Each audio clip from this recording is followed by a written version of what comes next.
નમસ્કાર મિત્રો, વિડીયોમાં તમારું સ્વાગત છે। દોસ્તો, વડોદરામાં ગઈકાલે મોડી રાત્રે નેશનલ હાઈવે નંબર 48 પર ગમખર અકસ્માત થવાની ઘટના સામે આવી છે, જેમાં એક જ પરિવારના 5 સભ્યોના મોત થયા છે।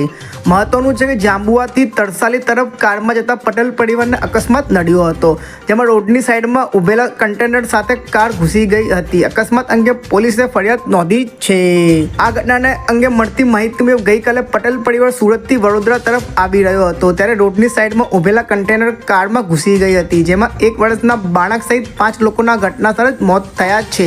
જોકે આ અકસ્માતમાં 4 વર્ષની બાળકી અસ્મિતા પટેલનો ચમત્કારિક બચાવ થયો છે। તેમાં 2 ભાઈઓ, દેરાણી, જેઠાણી સહિત 5 લોકોના મોત નીપજ્યા છે। ઉલ્લેખનીય છે કે આ ગમખર અકસ્માતમાં 4 વર્ષીય બાળકીનો આબાદ બચાવ થયો છે। આ પરિવાર ઘરથી માત્ર 3 કિલોમીટર દૂર હતો, ત્યારે તમામના કાન ભડકી ગયો હતો। અકસ્માત સર્જાયા બાદ હાઈવે પર ટ્રાફિક જામના દ્રશ્યો સર્જાયા હતા। દરમિયાન બનાવની જાણ સ્થાનિક પોલીસે ઘટના સ્થળ પર આવીને આગળની કાર્યવાહી હાથ ધરી હતી। દોસ્તો, આ હતો આજનો વિડીયો। આજના વિડીયોમાં આટલું, ફરી મળીશું બીજા વિડીયોમાં।